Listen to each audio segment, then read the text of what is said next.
ಲೋಕಸಭೆ ಗೆಲ್ಲೋಕೆ ಕಾಂಗ್ರೆಸ್ ಭರ್ಜರಿ ರಣತಂತ್ರ ಹೆಣೆದಿದೆ. ಇಂದು ನಡೆದ ಕಾರ್ಯಕಾರಿಣಿಯಲ್ಲಿ ರಾಹುಲ್ ಗಾಂಧಿಗೆ ಸೂಪರ್ ಪವರ್ ಕೊಡಲಾಗಿದೆ. ಕಾಂಗ್ರೆಸ್ ಪಕ್ಷದ ಕಾರ್ಯಕಾರಿಣಿಯಲ್ಲಿ ಏನೆಲ್ಲ ಚರ್ಚೆಯಾಯಿತು ಎಂಬುದರ ಕಂಪ್ಲೀಟ್ ಡೀಟೇಲ್ಸ್ ಇಲ್ಲಿದೆ ನೋಡಿ. ಲೋಕಸಭೆ ಗೆಲ್ಲೋಕೆ ಕಾಂಗ್ರೆಸ್ ಭರ್ಜರಿ ರಣತಂತ್ರ. ಕಾರ್ಯಕಾರಿಣಿ ಸಭೆಯಲ್ಲಿ ಮಹತ್ವದ ಚರ್ಚೆ. ರಾಹುಲ್ ಗಾಂಧಿಗೆ ಪವರ್ಫುಲ್ ಅಧಿಕಾರ.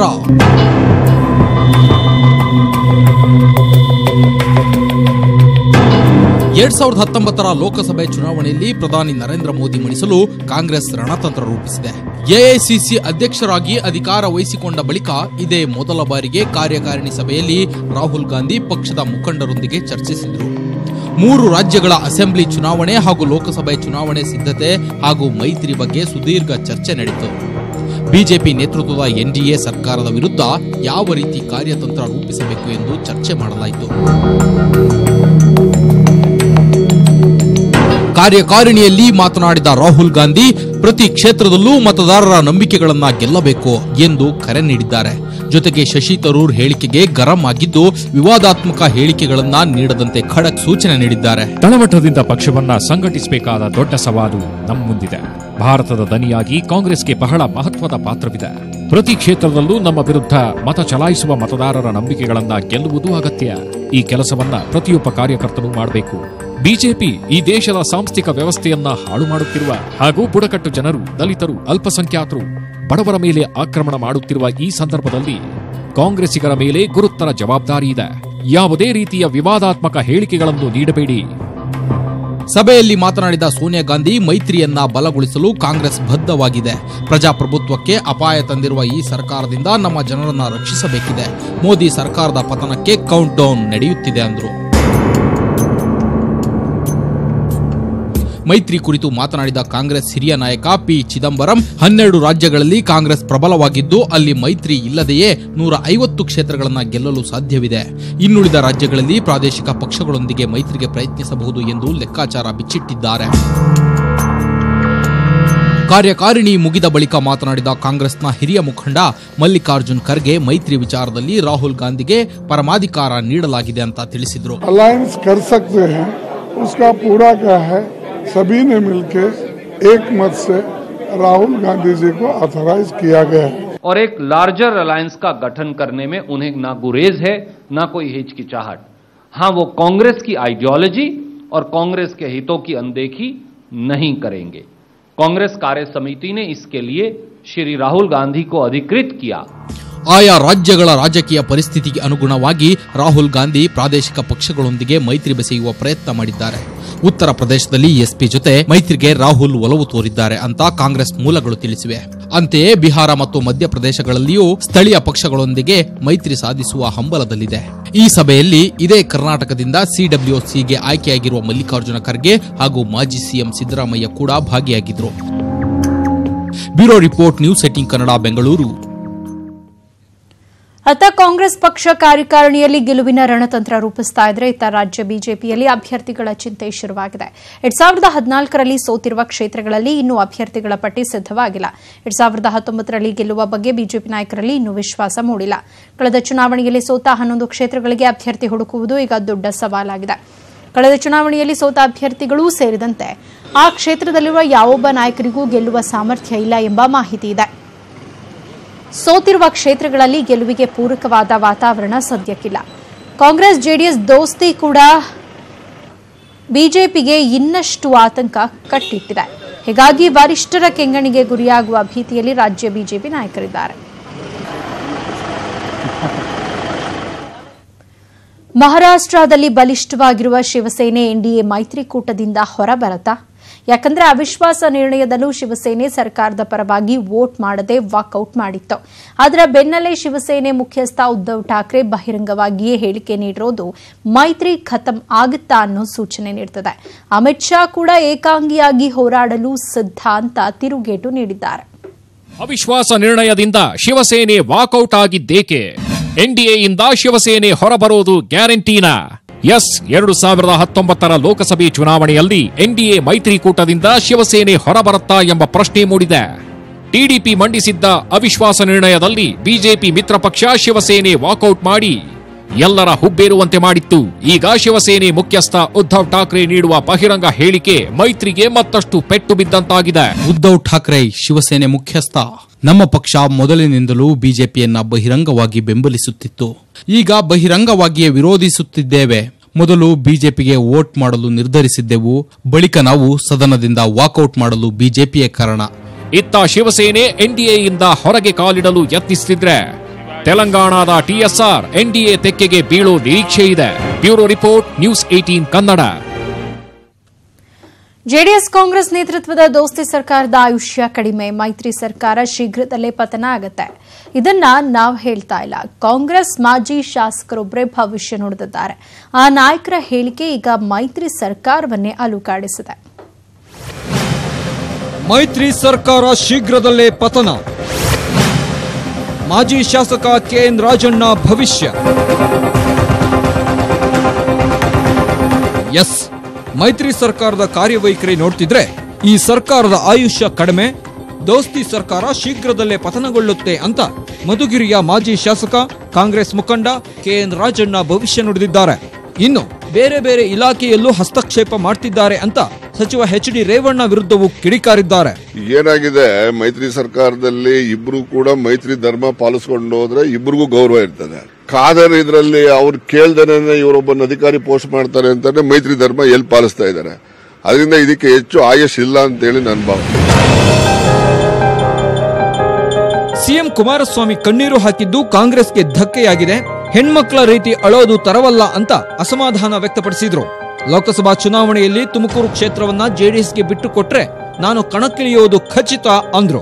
ಅದು ನಾಚಿಕೆ. ಅದು ಕರ್ನಾಟಕದಲ್ಲಿ ಒಬ್ಬ ಮುಖ್ಯಮಂತ್ರಿ ಇದ್ರೆ ಏನೇ ಕಷ್ಟ ಬರ್ಲಿ ಸುಖ ಬರ್ಲಿ ನಿಮ್ ಜನರ ಪರವಾಗಿ ನಾನು ಇರ್ತೀನಿ, ನಿಮ್ದೆಲ್ಲ ಕಷ್ಟ ದೂರ ಮಾಡ್ತೀನಿ ಅಂತ ಧೈರ್ಯ ತುಂಬುವಂತ ಶಕ್ತಿ ಅವ್ರ ಮನಸ್ಸಲ್ಲಿ ಬರ್ಬೇಕು. ಇವನೇ ಒಳ್ಳೆ ಹೆಣ್ಮಕ್ಳ ತಂಗಿ ಅಳ್ತಾ ಕೂತ್ಕೊಂಡ್ರೆ ಜನ ಏನಾಗ್ತಾರೆ ಹೇಳಿ. ಇದು ನಿಜಕ್ಕೂ ನಮ್ ಕರ್ನಾಟಕಕ್ಕೆ ಅವಮಾನ ಅಳ್ತಕ್ಕಂಥದ್ದು. ಪಾರ್ಲಿಮೆಂಟ್ ನಲ್ಲೆಲ್ಲ ಪ್ರಸ್ತಾಪ ಮಾಡ್ತಾರೆ, ನಾವು ಯಾವುದೇ ಕಾರಣಕ್ಕೆ ಜೆಡಿಎಸ್ ಜೊತೆ ಮೈತ್ರಿ ಮಾಡ್ಕೊಳ್ಳೋದಾರೋ ಮಾಡ್ಕೊಳ್ಳಿ, ಬಟ್ ತುಮಕೂರಲ್ಲಿ ಸಿಟ್ಟಿಂಗ್ ಮೆಂಬರ್ ಇದ್ದಾರೆ, ಅವ್ರಿಗೆ ಬಿಟ್ಟು ಯಾರೋ ಜೆಡಿಎಸ್ ಬಿಟ್ಟು ಕೊಟ್ರೆ ನಾನು ಈಗಾಗಲೇ ಸ್ಪಷ್ಟ ಮಾಡಿದ್ದೀನಿ, ನಾನು ಸ್ಪರ್ಧೆ ಮಾಡ್ತೀನಿ ಯಾವ್ದಾರ ಪಾರ್ಟಿ ಇರ್ಬೋದು. ರಾಜಣ್ಣ ಹೇಳಿಕೆಗೆ ಜಿ ಪರಮೇಶ್ವರ್ ಹಾಗೂ ದಿನೇಶ್ ಗುಂಡೂರಾವ್ ಉತ್ತರ ಕೊಡ್ತಾರೆ ಅಂತ ಡಿಕೆ ಶಿವಕುಮಾರ್ ಹೇಳಿದ್ರು. ಪರಮೇಶ್ವರ್ ಪಾಪ I can't ask him to reply. Dinesh Gundurao will reply. ಒಟ್ಟಾರೆ ಮಾಜಿ ಶಾಸಕ ರಾಜಣ್ಣ ಅವರ ಈ ಹೇಳಿಕೆ ಮೈತ್ರಿ ಸರ್ಕಾರದ ಅಸ್ತಿತ್ವವನ್ನೇ ಪ್ರಶ್ನೆ ಮಾಡುವಂತಾಗಿದೆ. Bureau report, news 18 Kannada. Shirur Shri ಸಾವಿನ ಸುತ್ತ ಅನುಮಾನಗಳ ಹುತ್ತ ಬೆಳೀತಾನೆ ಇದೆ. ಲಕ್ಷ್ಮೀವರ ತೀರ್ಥ ಸ್ವಾಮೀಜಿಯದ್ದು ಅನಿರೀಕ್ಷಿತ ಸಾವೋ ಕೊಲೆಯೋ ಅನ್ನೋ ಅನುಮಾನಗಳಿಗೆ ಇನ್ನೂ ಸ್ಪಷ್ಟ ಉತ್ತರ ಸಿಕ್ಕಿಲ್ಲ. ಇವತ್ತಿನ ಬೆಳವಣಿಗೆಯಲ್ಲಿ ಮಠದ ಆವರಣದಲ್ಲಿ ಸಿಕ್ಕ ಅದೊಂದು ಬಾಟಲ್ ಮತ್ತಷ್ಟು ಅನುಮಾನಗಳನ್ನು ಹುಟ್ಟುಹಾಕಿದೆ. ಆ ಹೆಣ್ಣಿನ ಹಿಂದೆಯೇ ಎಲ್ಲ ಅನುಮಾನಗಳು ಗಿರಿಕಿ ಹೊಡಿತಾ ಇವೆ. ಪೇಜಾವರ ಶ್ರೀ ಹೇಳಿದಂತೆ ಮದ್ಯ ಹೆಣ್ಣೆ ಸಾವಿಗೆ ಕಾರಣನಾ? ಅಮಲು ಪದಾರ್ಥ ಕೊಟ್ಟು ಶ್ರೀಗಳನ್ನ ಕೊಂದು ಬಿಟ್ರ?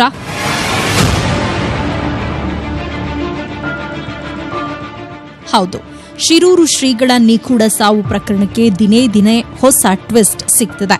ಶಿರೂರು ಸ್ವಾಮೀಜಿಗೆ ವಂಚಿಸಿದ್ದ ಇಬ್ಬರು ಉದ್ಯಮಿಗಳ ಜೊತೆ ರಮ್ಯಾ ಶೆಟ್ಟಿಗೆ ನಂಟಿರೋದು ಸತ್ಯ ಎನ್ನಲಾಗಿದೆ. ಉದ್ಯಮಿಗಳೊಂದಿಗೆ ಕೈಜೋಡಿಸಿ ಶ್ರೀಗಳಿಗೆ ವಂಚಿಸಲು ರಮ್ಯಾ ಶೆಟ್ಟಿ ಪ್ಲಾನ್ ಮಾಡಿದ್ರಂತೆ. ಅಂದ್ಹಾಗೆ ಮಠದಲ್ಲೇ ಬೆಳೆದಿದ್ದ ಜಗ್ಗ ಅಲಿಯಾಸ್ ಜಗದೀಶನೇ ರಮ್ಯಾ ಶೆಟ್ಟಿಯನ್ನ ಶ್ರೀಗಳಿಗೆ ಪರಿಚಯ ಮಾಡಿಕೊಟ್ಟಿದ್ದಂತೆ. ಪದೇ ಪದೇ ಶ್ರೀಗಳಿಗೆ ಅಮಲು ಪದಾರ್ಥ ತಂದುಕೊಡ್ತಾ ಇದ್ದಂತೆ ಈ ಜಗ್ಗ.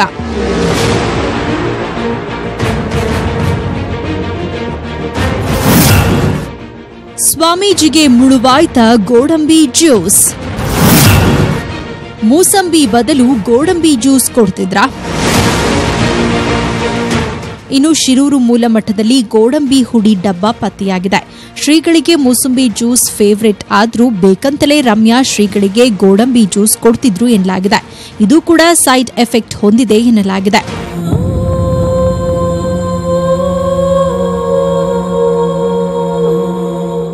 ಶಿರೂರು ಮೂಲ ಮಠದಲ್ಲಿ ಡ್ರಿಂಕ್ಸ್ ಬಾಟಲ್ ಸಿಕ್ಕಿದೆ. ಅಸಲಿಗೆ ಇದು ಶಕ್ತಿವರ್ಧಕ, ಆರೋಗ್ಯ ವೃದ್ಧಿ ಪಾನೀಯವಂತೆ. ಈ ಬಾಟಲ್ ಬಗ್ಗೆಯೂ ಪೊಲೀಸರು ತನಿಖೆ ಮಾಡುತ್ತಿದ್ದಾರೆ. ಈ ನಡುವೆ 4ನೇ ದಿನವೂ ಮೂಲ ಮಠದಲ್ಲಿ ಸಿಬ್ಬಂದಿ ವಿಚಾರಣೆ ಮುಂದುವರೆದಿದೆ. ಕ್ಯಾಮರಾ ಪರ್ಸನ್ ಶಿವಕುಮಾರ್ ಜೊತೆ ಪರೀಕ್ಷಿತ್ ಸೇಠ್, ನ್ಯೂಸ್ 18 ಕನ್ನಡ, ಉಡುಪಿ.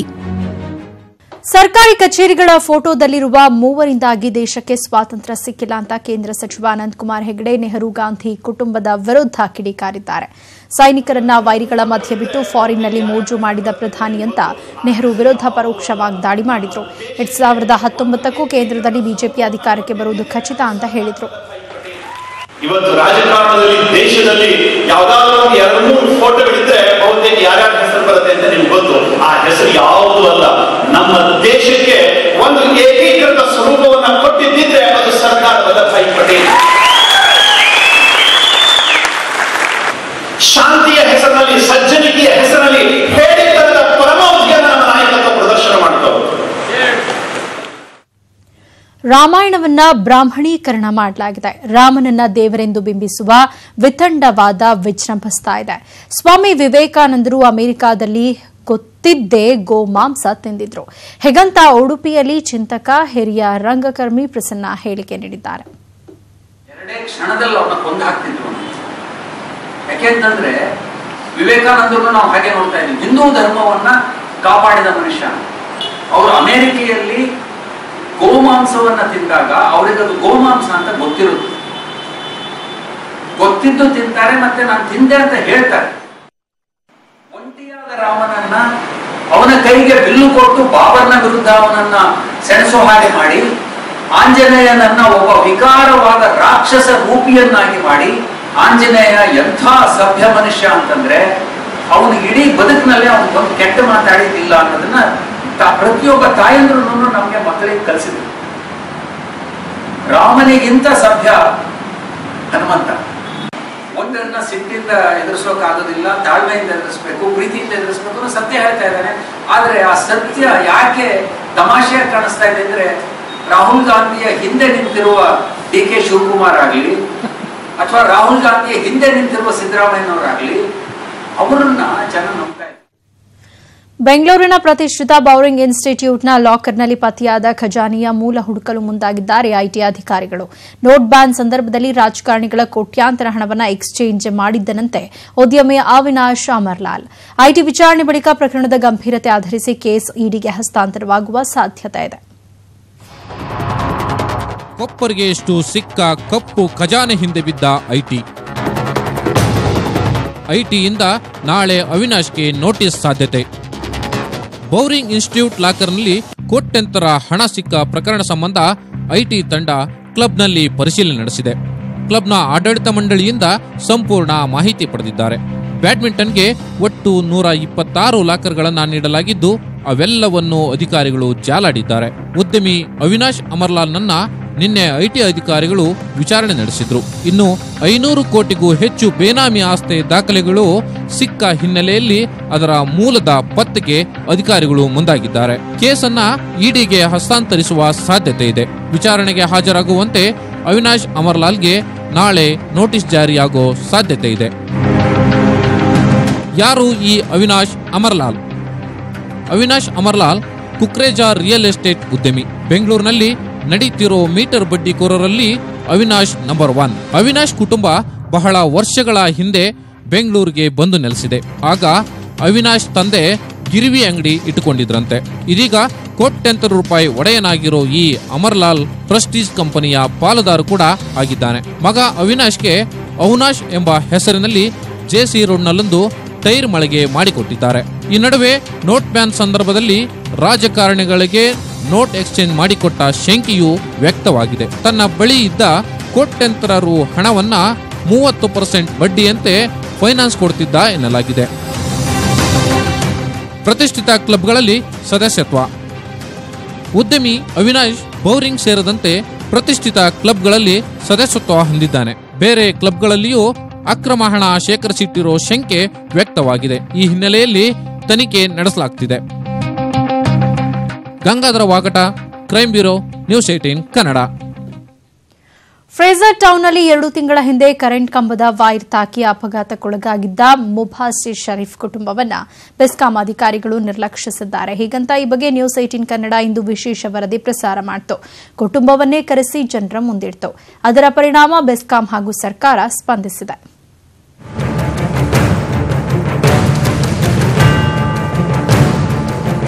ಶಿವಾಜಿನಗರದ 10ನೇ ಕ್ಲಾಸ್ ವಿದ್ಯಾರ್ಥಿ ಮುಬಾಸಿರ್ ಶರೀಫ್ ಮೇ 23ರಂದು ಫ್ರೇಸರ್ ಟೌನ್ನಲ್ಲಿ ಟ್ಯೂಷನ್ಗೆ ಹೋದಾಗ ವಿದ್ಯುತ್ ಅಪಘಾತವಾಗಿತ್ತು.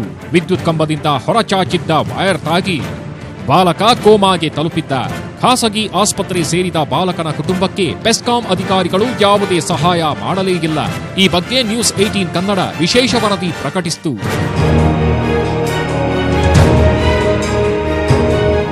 ಇಂದು ಮಧ್ಯಾಹ್ನ ಮುಬಾಸಿರ್ ಕುಟುಂಬ ನ್ಯೂಸ್ 18 ಕನ್ನಡದ ಸ್ಟುಡಿಯೋಗೆ ಬಂದು ಕಣ್ಣೀರಿಡಿತು. ಬೆಸ್ಕಾಂ ಅಧಿಕಾರಿಗಳು ಪ್ರಕರಣದ ಗಂಭೀರತೆ ಗೊತ್ತಿದ್ರೂ ಸ್ಟುಡಿಯೋಗೆ ಬರಲೇ ಇಲ್ಲ. ಈ ಸಂದರ್ಭದಲ್ಲಿ ಬೆಸ್ಕಾಂ ಬೆಂಗಳೂರು ಉತ್ತರ ವಿಭಾಗದ chief engineer Ashok Kumar phone ಮುಖಾಂತರ ಮಾತನಾಡಿದ್ರು. ಅದು ನಮ್ಮ ವ್ಯಾಪ್ತಿಗೆ ಬರಲ್ಲ ಅಂತ ಬಿಬಿಎಂಪಿ ಕಡೆ ಬೊಟ್ಟು ಮಾಡಿದ್ರು. 1 ಲಕ್ಷ ರೂಪಾಯಿ ಪರಿಹಾರವನ್ನ ಮಾನವೀಯತೆ ದೃಷ್ಟಿಯಿಂದ ಈಗಾಗಲೇ ಘೋಷಿಸಲಾಗಿದೆ. ಆದ್ರೆ ಬಾಲಕ ಕುಟುಂಬದವರು ಇನ್ನೂ ಪರಿಹಾರ ಪಡೆದಿಲ್ಲ ಅಂದ್ರು. ಅದು ಒಂದು ವಿಷಯ ಇಲ್ಲ, ಈ ಆಕ್ಸಿಡೆಂಟ್ ಗೆ ಬೆಸ್ಕಾಂ ಜವಾಬ್ದಾರರು ಅಲ್ಲ. ಈಗ ಬೆಸ್ಕಾಂ ನೆಗ್ಲಿಜೆನ್ಸ್ ಅಂತ ಏನಾದ್ರೂ ಆಗಿತ್ತು ಅಂತಂದ್ರೆ ಆ ವಿಷಯ, ಅದು ಸೆಟಲ್ಮೆಂಟ್ ಕೇಸು ಅದಕ್ಕೂ ನಾರ್ಮ್ಸ್ ಇದೆ, ಏನಕ್ಕೆ ಯಾವ್ದಕ್ಕೆ ಎಷ್ಟಕ್ಕೆ ಅಂತ ಆದೇಶಗಳಿದೆ. ಇರೋದು purely humanitarian grounds and Prima ಫೇಸಿ report ಪ್ರಕಾರ ಬೆಸ್ಕಾಂ ಯಾವುದೇ ರೀತಿ ನೆಗ್ಲಿಜೆನ್ಸ್ ಇಲ್ಲ ಅಲ್ಲಿ. ಯಾರ್ದು ಸರ್ ಇದು ನೆಗ್ಲಿಜೆನ್ಸ್? ಯಾರ್ದು ಸರ್ ಹಾಗಾದ್ರೆ? ಬಿಬಿಎಂಪಿ ಅಂತ ಹೇಳ್ತೀವಲ್ಲ, ಈಗ ಮೇಲ್ನೋಟಕ್ಕೆ ಬಂದಿರುವಂತೆ ಮಾಹಿತಿ ಬಿಬಿಎಂಪಿದು. ಇನ್ನು ನೇರ ಪ್ರಸಾರ ಕಾರ್ಯಕ್ರಮದಲ್ಲಿ ಮಾತನಾಡಿದ ಬಿಬಿಎಂಪಿ ಮೇಯರ್ ಸಂಪತ್ ರಾಜ್, ಬಾಲಕನ ಕುಟುಂಬಕ್ಕೆ ವೈದ್ಯಕೀಯ ವೆಚ್ಚವಾಗಿ 2 ಲಕ್ಷ ರೂಪಾಯಿ, ವಿದ್ಯುತ್ ಅಪಘಾತ ಪ್ರಕರಣದಲ್ಲಿ 5 ಲಕ್ಷ ರೂಪಾಯಿ ಸೇರಿದಂತೆ ಒಟ್ಟು 7 ಲಕ್ಷ ರೂಪಾಯಿ ಹಣ ಪಾವತಿಸುವುದಾಗಿ ಘೋಷಿಸಿದ್ರು. ಪರಿಹಾರ 5 ಲಕ್ಷ ಕೊಡ್ತೀನಿ ನಾನು, ಮತ್ತು ಮೇಯರ್ ಗ್ರಾಂಟ್ ಒಂದು 2 ಲಕ್ಷ ಕೊಡ್ತೀನಿ, ಅದು ಬಿಲ್ ಸಬ್ಮಿಟ್ ಮಾಡಿ ಸಪರೇಟ್ ಆಗಿ. ಅಂದ್ರೆ treatment bill sir? Treatment bill separate 2 lakhs submit ಮಾಡ್ಲಿ. 2 ಲ್ಯಾಕ್ಸ್ ಟ್ರೀಟ್ಮೆಂಟ್ ಬಿಲ್ ನಾನು ಕೊಡ್ತೇನೆ, 2 ಲ್ಯಾಕ್ಸ್. 5 ಲಕ್ಷ ನಾನು ಅವರಿಗೆ ಈ ಆಕ್ಸಿಡೆಂಟ್ ರಿಲೀಫ್ ಅಂತ ರಿಲೀಸ್ ಮಾಡ್ಕೊಡ್ತೀನಿ. ಈ ವರದಿ ಮತ್ತು ನೇರ ಪ್ರಸಾರ ಕಾರ್ಯಕ್ರಮದ ಬಗ್ಗೆ ತಿಳಿದ ಮುಖ್ಯಮಂತ್ರಿ ಎಚ್.ಡಿ. ಕುಮಾರಸ್ವಾಮಿ ತಮ್ಮ ಕಚೇರಿ ಸಿಬ್ಬಂದಿ ಮೂಲಕ ಬಾಲಕನ ಕುಟುಂಬಕ್ಕೆ ಮಂಗಳವಾರ ಭೇಟಿಯಾಗುವಂತೆ ಸಮಯಾವಕಾಶವನ್ನ ನೀಡೋದಾಗಿ ತಿಳಿಸಿತು. ಒಟ್ನಲ್ಲಿ ಒಂದ್ ಕಡೆ ಆಟವಾಡಿಕೊಂಡು ಚುರುಕಾಗಿದ್ದ ಬಾಲಕ ಹಾಸಿಗೆ ಹಿಡಿದಿರೋದು ಇಡೀ ಕುಟುಂಬಕ್ಕೆ ದಿಕ್ಕು ತೋಚದಂತಾಗಿದೆ. ಈ ಬಾಲಕ ಮೊದಲಿನಂತಾಗಬೇಕು ಅನ್ನೋದು ನ್ಯೂಸ್ 18 ಕನ್ನಡದ ಕಾಳಜಿ. ಶ್ಯಾಮ್, ನ್ಯೂಸ್ 18 ಕನ್ನಡ, ಬೆಂಗಳೂರು. ಸುದ್ದಿ ಮುಂದುವರಿಯುತ್ತೆ ಚಿಕ್ಕ ಬ್ರೇಕ್ ಆದ್ಮೇಲೆ.